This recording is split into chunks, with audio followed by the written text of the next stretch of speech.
So Tyler, Alex. we are about halfway through the summer now. No, actually, technically summer is just Summer's still like starting. 3 weeks in. Yeah, so it is at least in the northern hemisphere, I should say. Gotta preface with that. Down in the southern hemisphere, y'all are in the middle of winter right now, and honestly, I somewhat envy you because It's hot. It's hot. not just hot up here. It's humid. It's swampy. Yes.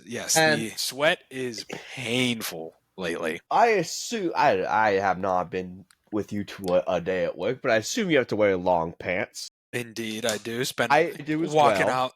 Walking outside through the brush. Because even with the long pants, all them jaggers and briars and all that get through and rip up my legs. Imagine what they'd be like without long pants. So wearing long, and I have to wear not just long pants, but a full long sleeve top as well. Yeah, It gets really hot really quick. it does. Especially when it's 95 degrees outside and what feels like 80% humidity. Yes, man. Drink your water, folks. Yes, stay hydrated. Yes, stay hydrated. Because you can't listen to us if you're dehydrated. Exactly. You can't listen to it if you're dehydrated. You especially can't listen if you get heat stroke and just clock out. Bingo! And it sneaks up on you. But anyways, welcome to Life the Complete Story. Welcome. I am your host, Tyler, joined by my lovely co-host, Alex. He's on this side today. He's on that side. You're on this side for me. So that's weird. I don't know. It'll show. I'm Alex. Yeah, that's Alex. Yeah, it's me right here. Welcome back. Today we got a wonderful episode. We're talking about some more deep sea fish, which is weird because typically you think of the deep sea as the unexplored, and not much is there. But it seems like the majority of the categories we've talked about so far are the deep sea fish. Yeah, it's kind of... Or at least bottom. I guess it's because they're so different. They can't, like, you could throw any pelagic zone fish in pokeforms, it feels like. Yeah, a lot of them have been. So I guess these guys are just that diverse that they have to be classified within their own orders. But we will start, as we always do, with our Nature in the News. Today's Nature in the News comes It's a good one. From the University of California, San Diego. And we're talking about bees. This is fun because nine times out of 10, when you think of bees, you think of an endangered insect, save the bees so we can save our food crops. The bees are dying. That's not the case here. This article is from the UC San Diego, University of California, San Diego, and it's titled, Honeybees Remove 80% of Pollen, Leaving Native Bees with Nothing. So in a lot of the world, honeybees are introduced. They are a non-native species brought into the area for agricultural purposes. Yes, this Apis apifera is the honeybee. Technically, the European honeybee. The European honeybee, which in North America, that is the honeybee, the ones that make the big hives and that we farm. Yes. So there's a lot of other bee species that are smaller in terms of biomass. Yes.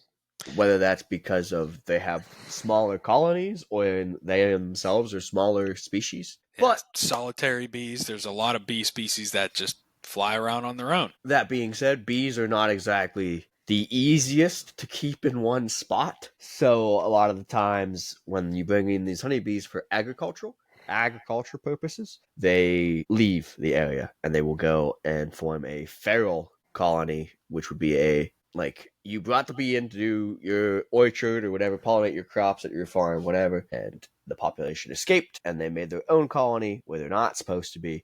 That creates a feral population, kind of like a feral dog. Now, the issue that we're coming across is that these feral bee populations are outcompeting the native bee populations in the southwestern United States, which leads to a lot of problems. So all bee species use pollen as their major food source.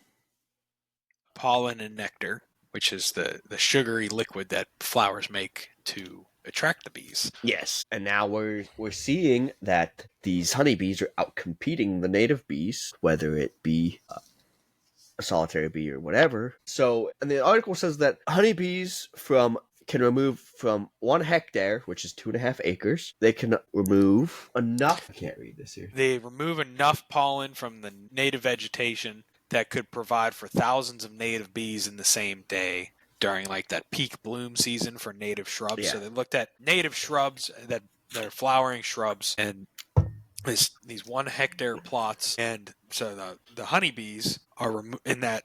Just in, a lot of it is saying that first day the flower opens, they remove up about 80% of the pollen, which is most of it, leaving basically crumbs for the native bee species to get back to. Which is saying below that. Now, 98% of all bee biomass is expected to be honeybees, at least in Southern California, from this study. Yeah, which would be, and if you replace that honeybee population with native species, it would be those native species populations would be about 50 times larger. The article says. Yes. The article then goes on to say how honeybees are indispensable to humans due to the amount of pollination they can do and everything, like all the benefits that we have. However, more in North America, at least, they're more of a problem than a solution for conservation. Yeah, it's saying that in actuality, the plants pollinated by the honeybees rather than the native bees and other native pollinators are actually lower quality. The offspring are actually lower quality than from native pollinators. I don't know how they measured that. We don't have the actual research article in front of us to know how they measured that quality. If it's like plant size, plant health, like number of offspring created by that plant going forward. Yeah, but I found the article. I just don't feel like looking at it right now. Yeah. To figure that out. If any of the listeners have never actually read a scientific research article, they are dense. Yeah, they're dense. I've read a lot for college, and I know Tyler's read not as many, but still a lot. Probably not as many because I took some higher level chemistry classes, so I had to read like real high level chemistry papers. They are dense. Some specific biology papers like these so usually a lot of data and a lot of information packed into like 10, 20 pages. You almost need Spark Notes just to understand the summary. I found a table in the actual article that has 3 different native plant species, the amount per the average amount per hectare, the amount of pollen per flower, the mass it's basically a whole bunch of numbers that say that the amount of pollen that the plant produced and that was removed by the honeybees, and then it says the amount of native bees that can be produced with pollen removed by honeybees per hectare per day. So I'd assume that means that the amount of native honeybees that could have used that same amount of native bee population that could have used that. So in one species, Salvia mellifera, that's one plant species. Yeah, the 3 plant they're common native plants to southwestern U.S. It's the black sage, the white sage, and the distant phacelia, also known as the distant scorpion weed. Those were like the 3 native bushes that they used in the study. Go ahead. Yeah, but it's saying that out of that one plant, Salvia mellifera, almost 75 grams of pollen were removed per day. By honeybees. And per hectare. That's insane. If you think about the size of the honeybees versus compare that to that biomass we talked about, where 98% of the biomass is honeybees versus the native bees. They said in the article, there are more than 700 native honeybee species or native bee species in the region. So you have to think 700 other species of bee are supposed to use that same pollen, and the honeybees are taking most of it. Yeah. That chart says that out of that 75 grams that were taken by the honeybees could have been used by 4,869 native bee individuals. So that's almost 5,000 individuals that could have used that same amount of pollen per hectare. Yeah, and one bee colony is probably a couple hundred, like 100 bee colonies, a few hundred versus a few thousand. That is an insane gap. But that's enough boring you with the fancy numbers and the intense details of this bee article. The major rundown is introduced honeybees are kind of going feral and leaving their, farm area or whatever and running rampage on native bee populations. Yes, which is actually becoming more of a problem for the native bee populations. While we want to save the bees, we have to save all the bees. Yes, all the bees, not just the honeybee. So we'll move on into our lesson. And I have aptly titled today's episode, Nightmares of the Deep. I'm starting to label these episodes before we record instead of after. So today's episode is Nightmares of the Deep because we're talking about more deep sea species, and they don't exactly look very pretty. Our first group of the day is going to be the Ateliopotiforms, also known as jellynose and tadpole fish. And they get this name, tadpole fish, based off their body plan. They are very bulbous in the front, Yes. similar to a tadpole, and kind of taper out towards the back and have a tadpole-esque tail, if you will. Boom.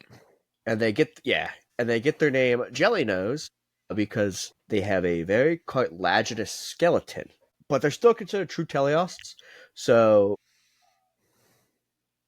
conjuncthes, the sharks and rays and things of that nature, Yeah. have fully cartilaginous skeletons and lack really any bone structure. These guys just have a more cartilaginous skeleton, so it's not as ossified, I believe. Yeah. So they still have some bone, but it's reduced. Is mostly cartilage. So overall, there are 12 species within 4 genera in this small order. It's monotypic in one family. The name Ateliopotiform comes from the Greek imperfect external form because it has reduced pectoral and ventral fins, as you can kind of see This one in the has image. This one has decent pectoral fins, but yeah, you really can't see the ventral fin. Any other fins, but the pectoral, and the dorsal, one dorsal fin. Yeah.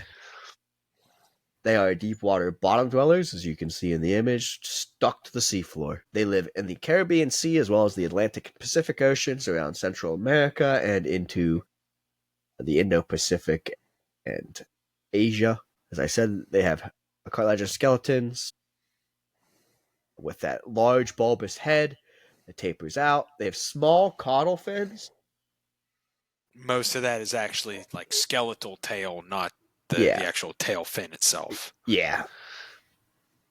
With more of a like ventral adipose fin to it, appears. Juveniles can have pelvic fins with up to 10 rays that reduce to a single throat ray as an adult. So this image you can't really tell because it's on the seafloor, but in a more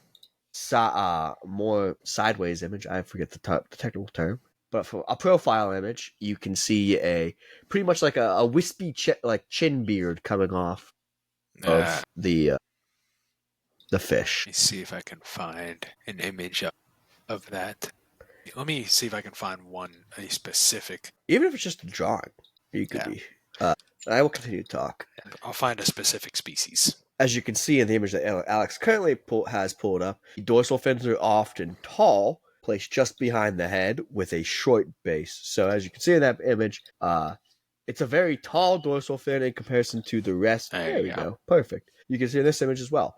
Very tall dorsal fin with a short base. It's not very long, but it's tall. And it's placed right behind the cranium. They range in size, but the largest ones can go up to 2 meters, which is upwards of 6 feet. And as I said, they live on the sea floor. That's due to them lacking swim bladders, and they also some members lack scales entirely. This is obviously an artist's rendition that Alex has pulled up, but it doesn't appear to have any scales. That image I had before, you could kind of see it was pretty much just skin. It really pretty smooth on it. Yeah. There we go. We'll get a nice close up. Boom. There you go. And since these guys are deep sea fish, there's not much really on them. The 4 genera are Ateliops, which has 2 members, A. edentatus and E. Guentherus, which has G. altavella and G. Igeomyia has the most species, Entellarium, Dolphini, Fowleri, Lopi, and Plicatellus. And then Parateleopus has Microstomus and Indicus as its species members. And that'll do it for our jellynose. As I said, it's our smaller group of today. We have 2 groups to talk about today. Yes. Our next group is the Alopiforms. So these are the lizardfish and the related species within them. This one is a much bigger group, 230 species. Yeah, it's about 20 times the size. Yeah. Covering 45 genera through 15 families. So there's a lot more of these ones, typically grouped together based on the common structure of the gill arches. Within the gills, they're kind of arranged in like arches in a couple rows, and that structure is what they're basing off of for each grouping. They do have a gas bladder in some of them, but it's typically what is called vestigial, which means it's basically useless, doesn't like our serve a appendix. function. Yeah, like the appendix, where it doesn't do anything really, but it is there in some of them, or in others it is entirely absent. They do have hypaxial muscles, which are extended forward and attached to the brain case. So that way, it is believed that allows them to snap their skull down to catch prey. So it kind of gives them almost like use the muscles like almost like spring load the jaw or the head a little bit and really the clamp hypaxial down. muscles would be the ones that go along the ventral side. Typically, their pelvic fins are very far back, and they do have an adipose fin, so that little fin way near the back. If Tyler can find us some pictures. Yep. I realized I didn't have one pulled up as soon as we... There you go. Yeah, so you can see those pectoral fins are... And this one doesn't have a pelvic fin, but you can kind of see where it would come out as pretty far back compared to most other fish. Yeah, it's kind of back here. Yeah. So these fish are grouped into 4 suborders.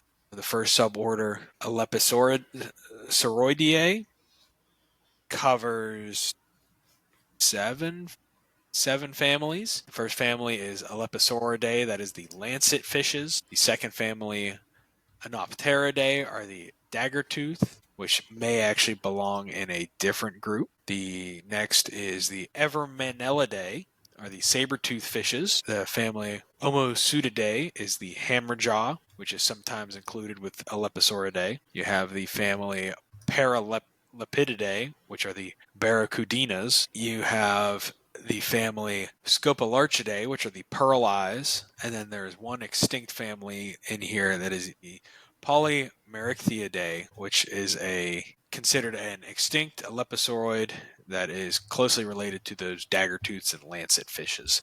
So yeah, there you go. That's a lancet fish. Yeah, so you can see very freaky looking, big, terrifying, big eyes, big dorsal fin. Yeah, some big teeth. Yeah, some real chompers on them as well. Goodness. Yeah, not the most pleasant to look at there. No, that's kind of freaky looking. Our next suborder is Chlorophthalmoideae. This one has 5 families. Our first is the Bathosauroideae. Bathosauroididae. These are the pale deep sea lizardfish. The family Bathosauropsidae is the lizard green eyes, which are sometimes included in a later family. Hypnoptidae. Need to buy a vowel. So I'll go into the Hypnoptidae. These are the deep sea tripod fishes. As pictured. As pictured. The family Chlorophthalmidae. These are the green eyes with the chloro. If you think chlorophyll in plants, that is green. And then the last is the family Notosuididae. These are the wary fishes. Our next suborder is Gigantoideae. There are 2 families in here. You have Bathosauridae. These are the deep water lizard fishes. And the family Giganturidae. These are the telescope fishes. Oh, man. Yeah. That would be a Bathysaur. Yes. So for those who are not viewing, picture like a lizard with teeth. And then make it a fish with big lips and like a completely black, real beady eye that's just like staring into your soul. That is kind of what this fish looks like. It's freaky looking. It is terrifying. Yeah. And our last suborder for this group is Cynodontoideae. This has 4 families. There's the family Alopidae, which are the flag fins. Another freaky looking fish. Yeah, this is just a typical lizard fish. Yeah. The family Paralopidae, which are the cucumber fishes. The family, this is going to be a mouthful, Trichonatidae. These are the sand-living lizard fishes, or the sand-diving lizard fishes, which I believe is what is included here. And then the family Cynodontidae, which are the typical lizard fishes. So that may actually be what we got. Yeah, Here, it's is a it's in typical lizard it's in fish. Cynodus would be the genus, so I would assume it Okay. would be in Cynodontidae. Cynodontidae. Okay. Yeah. So those are our 15 families. As we said, there are 45 genera and 230 species. So we will not bore you by going through family by family and just But we making will cover a couple individuals within our, recurring segments. correct. Anything else to add? I do not have anything. If you have I don't anything to either. add, I will go ahead and hop into our amazing species for today. I have an image attached, Alex, if you want to pull that up in our notes. It would be the second link. yup. Oh, man, Yeah, it's a real freak. that's crazy looking. So today we're talking There you about the go. Bombay Duck. Now, Alex, I don't know if you've ever seen a duck. I've seen some ducks. That's That- not a duck. That's a terrifying monster. There's the Bombay Duck lizardfish. These guys are near threatened by the ICN, and they live all along coastal regions. They have populations in the Indian and Pacific Oceans, ranging from they go all the way west to off the coast of Oman. There's a small population off the western coast of India and Pakistan. The eastern coast of India has some populations, and all along the coast of Southeast Asia and Indonesia into Papua New Guinea is where you will find these guys. So most of what we have of these guys is that they are a popular food fish within these Yes. regions. Yeah, it says Formerly abundant in these regions in the estuaries of the Range, and India has reported like the most landings overall, and from 1950 when these were first being like reported, all the way to 2016, they were typically on an increasing trend, and then 2016 hit, and the landing frequency decreased by about 25% from just over 25,000 tons in 2013 to 211 tons in 2016. And the peak was in 2008 with 280,396 tons. it's a lot of fish. That is a lot of fish. So it's saying here in the notes that they would eat it coated in something called asafoetida, which is like a natural latex that comes from some perennial herbs of the carrot family that is native to the regions. So you think latex, you usually think of like gloves or like what we think of latex, like roll thick, but it's dried out and crumbled up, kind of. But then the fish are like dried in the sun, so it makes them like a very strong salty taste, and then they're fried up. Yes. So therefore, this is muchly overfished due to the demand by consumers to eat, and they have a generation length of 3 years, and they inhabit muddy and sandy bottoms, forming large shoals within these estuaries, migrating offshore during the winter months, and return to spawn. Typically, they get about 40 centimeters. Maximum is 40 centimeters. Typical is 25. Yeah, so that's 16 inches is the maximum, but typically closer to 10. So Yeah. pretty decent sized fish, especially for a deep sea fish, or at least what is considered a deeper sea fish. Yeah, and they are fast-growing, short-lived species, reaching maturity within the first year and have a longevity of about 3.5 to 5 years. So therefore, it's about a 3-year generation based off of the 1 year to maturity and 5-year mortality. That's really all I have on these guys. There's not much to. Yeah, there has been some attempt to kind of protect them a little bit. Said that there's a campaign entitled Save Bombay Duck. So what happened was the Indian High Commission approached the European Commission, which I'm guessing is about is fishing. Yeah, and fishing imports, and they adjusted some of the regulations that they had. The 96, the European Commission had prohibited fish imports from India other than from approved freezing and canning factories to kind of Limit that But a lot of Bombay Duck was not produced in factories, so it was banned.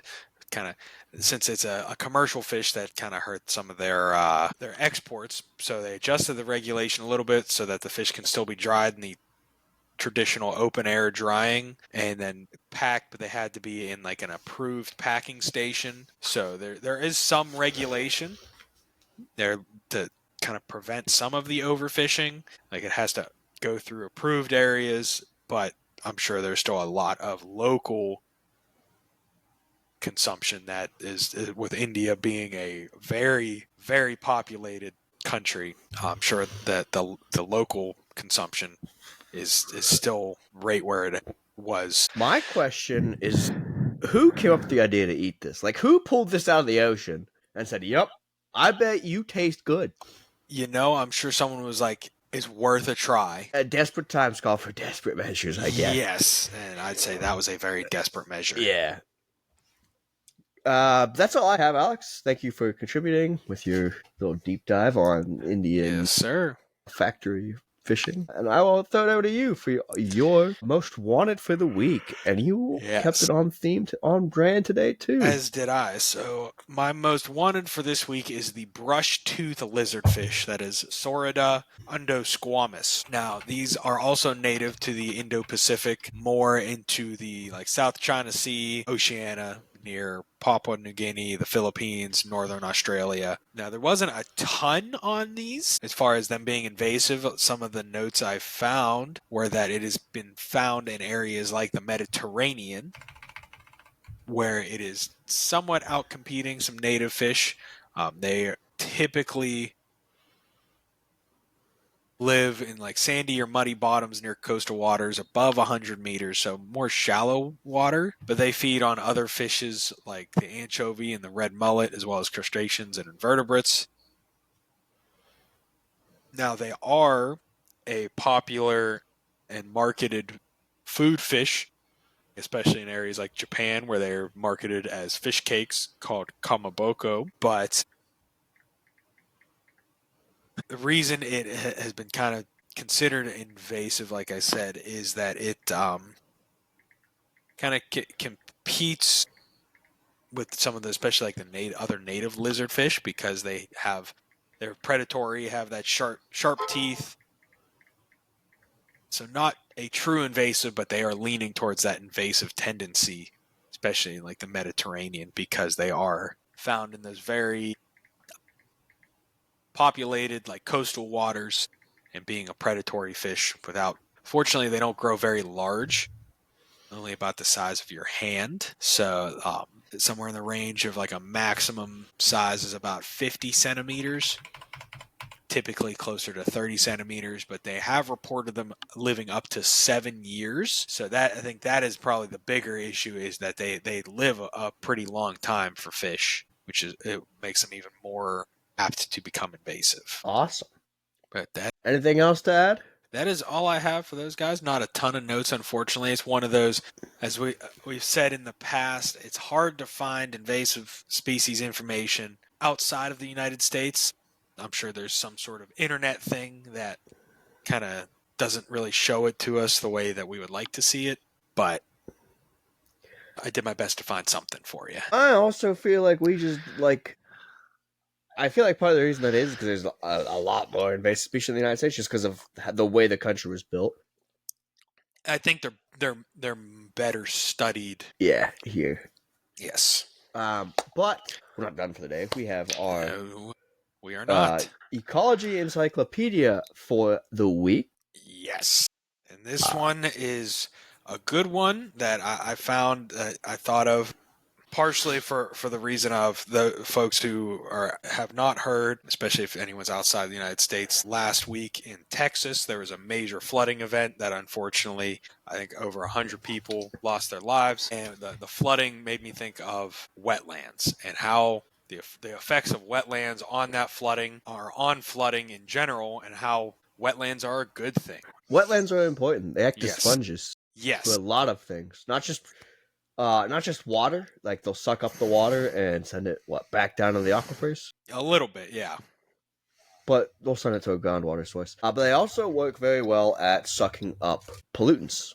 Correct. So They act. I found an image just off a quick Google search, just that kind of shows how they work. So you can see like the groundwater flow as well as energy from like streams and rivers, like flowing water systems like streams, rivers, kind of how the wetlands act as that buffer to slow down that water flow, especially when you think of like the groundwater, like the surface water runoff. It's got to go somewhere, and unfortunately, in some cases, it runs right into rivers, causing flooding. But the wetlands typically are in those low-lying areas near rivers, or areas where a lot of water collects quickly and kind of stays. They, like Tyler said, they act as a sponge. They tend to be pretty wide and flat with a lot of vegetation. Is the big thing that helps them, one, slow down that water. Because if you've ever seen in a stream or something, like a big tree branch or something, or like a lot of tree branches fall down and start to collect and act kind of like a dam, slow down the flow of water. And in that area, the river tends to get shallower, or either shallower or a lot deeper, one of those two, and then wider. And that's where the wetlands kind of take that. They slow it down, they make it wider. You get a lot of that plant life. And in those plant lives, because it slows it down so much, a lot of things like cattails, that's something that is used for natural filtration. If you've ever heard of like an acid mine drainage reclamation system, they are a big part of that filtration process. They uptake a lot of those heavy metals like iron, which is primarily what is found in acid mine drainage, and filter out all those chemicals. So I did an internship a few summers ago in college, where the site I worked at had one that was built, and it was a passive system where there was an old mine, and they drilled a hole into the mine and ran a pipe out. So it was all passive. So they just used the natural flow of the water, and that pipe had holes drilled into it, so it kind of, not waterfall, but like sprayed the water, like arced the water into the first pond. So kind of getting it introduced to that oxygen right away, taking that liquid, that iron that's in the water, and oxidizing it, making it that iron oxide is more easily taken up by the plants. And then it moved through a couple different ponds. And you can see as you went from the first pond to the fifth pond before it actually then went into a wetland, how much less orange, because the iron oxide made the water orange, the water got. And then by the time it came out the other side of the wetland, it was clear. Like, it is incredible. I've worked for organizations, well, not worked, I volunteered for organizations that have done similar things. Yeah. But yeah, it's very helpful for a lot of things. And a lot of the plants that these wetlands have are highly accustomed to an increase of water. So, like Alex said, cattails, a lot of lilies and species like that are highly absorbent, can handle a lot of water. Yeah, reeds, water grasses. You get some flowering plants as well. And then also these wetlands are home to a lot of different species of animals, like things like you can see in the image, like ducks, turtles, frogs, a lot of different insects, snails. The one I worked at, there was a large group of muskrats that kind of made those wetlands home, built their little dens. They're related to beavers. They're closely related to beavers. At a quick glance, you could mistake It's it like as a small mix beaver. between a beaver and a nutria. Yes. But not as bad as a nutria. Yes. And they don't dam up waterways like beavers do, so they're not as destructive in that sense. But because you can see that water area, it slows down the water, and because it's so saturated, it's already leaching a lot of water into the soil, and so even when it slows down that water, you get that inflow of water. It helps absorb a lot of that flowing runoff water, contain it, keep that flooding to a minimum. So it's similar to a riparian zone, and we talked about those. Yes. Probably a dozen weeks ago. That was one of our first ecology encyclopedias. Yeah, it was a while ago.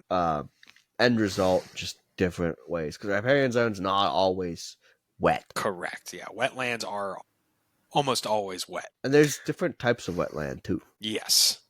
I don't know if you Yeah. want to talk about that. We still got quite a bit of time here if you really Yeah. want. Yeah, we can. I don't have anything pulled up for them at the moment, but we definitely can. Well, you got what? Bogs, estuaries are kind of wetlands. Yeah, Ish. a lot of that has to do with the type of plant life and especially the acidity of the soil, like bogs, fens. Estuaries, of course, has to do with the salinity, Yes. but just as the overall generic Marshes. marshes has to do with the chemistry of the wetland itself. So bogs, I believe, have a very acidic soil and water chemistry. That's why they get coal out of it. Yes, so that's where you get things like peat bogs. That is a very dense moss plant layer at the bottom of these wetlands that accumulates over time, and eventually, given enough time, that is where you get coal from. Is areas like those peat bogs. So, based off a quick Google search, as Alex mentioned, it's based off of a variety of factors, mostly acidity, salinity, things like that. A marsh would be a wetland that is dominated by grasses, reeds, and like those early. What's the word I'm thinking of? Succession species. Okay. Whereas a swamp would be a wetland in a higher succession where there's more woody plants, Yes. trees, and things like that. Yeah, so like the American Southeast, you see a lot like the swamps, you see like the cypress tree, you see or like the mangroves. Mangroves are a very tolerant wetland, and especially estuary species. They're very, very salt tolerant. They have the aerophores, whatever. Yeah, so their roots are specific, like they're very specially designed where a lot of their root system is actually above the water, and it kind of anchors down into the water, and they're able to pull the salt out of the water and release it through those roots before it gets up into the rest of the plant. It's a very, very cool group of plants. Yes. As I said, bogs are more notably acidic waters, which is and they're and it also depends on what precipitation or how they're fed. So swamps and marshes are typically fed by runoff or groundwater. A bog is more precipitation fed. Yeah, you typically see them at higher elevations. A fen would be a wetland that receives its water primarily from a groundwater discharge. Okay, so like spring fed. Yeah. Okay. And they're typically more mineral rich since they're fed by groundwater. Okay. I did find another image for the flood prevention. You can see the bottom right part of, and like we talked about the riparian zones as well as these wetlands and floodplains near these major waterways. You can see how they take a lot of that flood water and kind of slow it down and even store it. And that's why in areas like in the American South, where a lot of like swamps and wetlands have been drained and turned into like residential or urban areas, why flooding can be so disastrous in some of those areas, because you've lost these, as Tyler said, the sponge. Like the water has nowhere to go. Like the natural places that it would go to slow that down are now gone. So it just runs. And it actually, losing those wetlands actually makes the floodplain larger from some of the information I found, because now since the water has nowhere to go, it's just going to push out of the riverbanks even higher. It's kind of like how when you deforest an area, yes, and you lose the root structure that holds all the soil together, you get soil erosion. You get soil erosion, and that causes a whole bunch of mess, and often causes flooding in those areas because the soil washes away as well. That was just a side note. That was a dumb tangent. Yeah, but that's anything else to add? That's about all I have for the about the wetlands. I will add that definitely thoughts and prayers for all the victims in Texas. That is from what I heard, the water rose 26 feet in 45 minutes, that's almost a 3-story building of water in less than an hour. Is just ridiculous. So if any folks, I'm sure there's many places to donate towards the efforts and the rescue efforts and the recovery efforts, as well as to the families, but make sure you find reputable sources, of course. But that is all I have as far as our ecology encyclopedia today. And I think that will wrap us up for today, will it not, my good sir? It will. As always, guys, make sure to follow us on Instagram and TikTok at Life Complete Story, where you will see our clips, amazing species, other things of the sort. We're getting a lot better at posting them. There wasn't any posts last week because there was no episode last week. Alex and I were off for the week celebrating the 4th of July. Yes, took a holiday weekend. Yes. Make sure to follow us on Facebook at Life the Complete Story, YouTube at subscribe to us on YouTube at Life the Complete Story, and follow us on Spotify at Life the Complete Story. You will find full episodes on YouTube and Spotify. If I ever figure out how to get on to Apple Podcasts, I will probably put it on there as well. Yeah. And if you have something that you want to hear, any suggestions and things of that nature, make sure to send us an email at lifecompletestory@gmail.com. That is the best way to reach out to the two of us. And that's all I have. Yeah. Alex, what do I always say? We always say is to keep on learning, learn something new. You'll never know what you find interesting. But thank you for joining us for another episode of Life the Complete Story. I've been Alex, and that has been Tyler. We will see you all in the next episode.